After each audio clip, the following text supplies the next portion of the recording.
अनिरुद्ध आचार्य जी, अगर तुम्हारे पास मेरी यह वीडियो आ रही है ना तो वीडियो को स्किप मत करना, क्योंकि तुम जनता के सामने खुद को ज्ञानी बाबा साबित करने की रील चढ़ा रहे हो और अपना हाथ थाम लो, क्योंकि तुम बोलने के लायक नहीं हो। और क्या कह रहे थे कि संत रामपाल जी ने तुम्हारा नाम लेकर तुम्हें ज्ञान चर्चा के लिए निमंत्रण किया। अच्छा, तो तेरे जैसी कैटेगरी के कई झूठे और ठगी बाबाओं को ज्ञान चर्चा करने के लिए बोला संत रामपाल जी महाराज ने, अकेले तुझे नहीं बोला। और तुम अकेले क्यों आते हो? अपने साथ उन सभी को अपनी पूंछ के बांध कर लेकर आइयो। और संत रामपाल जी महाराज अकेले और तुम सारे ज्ञान चर्चा में हट हट के मार देगा। कदे भकाया फिरता हो किसी का?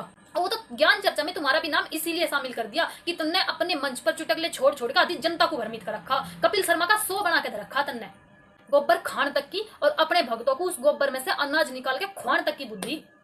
को गेहूं खवाए और गेहूं जब उसके गोबर से वापस आए तो उसको धुल करके उसे सुखा करके उसको पीस करके उस आटे की रोटी बनाकर भगवान को भोग लगाकर वो रोटी खाने। और संत रामपाल जी महाराज के बारे में क्या कह रहे हो कि वे तो शास्त्रों के अस्तित्व को नकारते और उन्हें गलत तरीके से बोलते हैं। रामपाल जी ने मेरा नाम लेके बोला था कि मैं अनिरुद्धाचार्य से शास्त्रार्थ करना चाहता हूँ। उन्होंने मेरे को बोला था, मैंने कहा जो फर्जी है उससे क्या शास्त्रार्थ करना। शास्त्रार्थ वहाँ किया जाता है जहाँ कोई सही हो।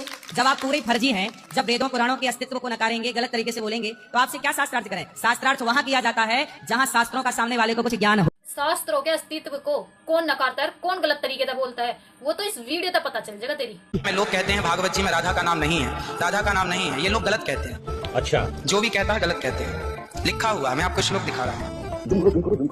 भागवत जी के 8वें स्कंद के 10वें अध्याय में श्लोक नंबर 40 है, लिखा है, उद्यता युद्ध दौरदंडई राधावंतो भटान मृधे। नहीं सारुण के यहाँ कुछ तो गड़बड़ है। राधावंतो लिखा, स्पष्ट लिखा है जी। ऐसा है, नाश मत करिए। आधावंत है, आधावंत में दौड़ते हुए या संधि हो गई है गुरुजी। नहीं ये गलत है। तेरे जैसे झूठे मानस पावे शास्त्रों के अस्तित्व को नकारना और उन्हें गलत तरीके से बोलना, अपनी एक बात को साबित करने के लिए कि गीता जी में कौन कहता है राधा का नाम नहीं लिखा हुआ है, उस राधा के नाम को साबित करने के लिए तुमने भरे मंच पे झूठ बोल दिया, अब वो भी सफेद झूठ सबके सामने। और बात करता है संत रामपाल जी महाराज को झूठा साबित करने की। तुमने आधावंत को राधावंत बना दिया, पर तेरी पखोड़ तेरी जड़ में बैठे तेरे गुरु नहीं पाड़ दी। विश्वनाथ चक्रवर्ती बता दे, अनुचार प्रकाश का बता दे, चूड़िकाकार बता दे, और छोड़िए उन बातों को। आपके गुरु जी के पिताजी ने भी टीका लिखी है, उसी पुस्तक को भी मंगाया जाए। अगर उसमें राधा शब्द हो, मैं मुंह नहीं दिखाऊंगा। ऐसा हो ही नहीं सकता, अर्थ का अनर्थ।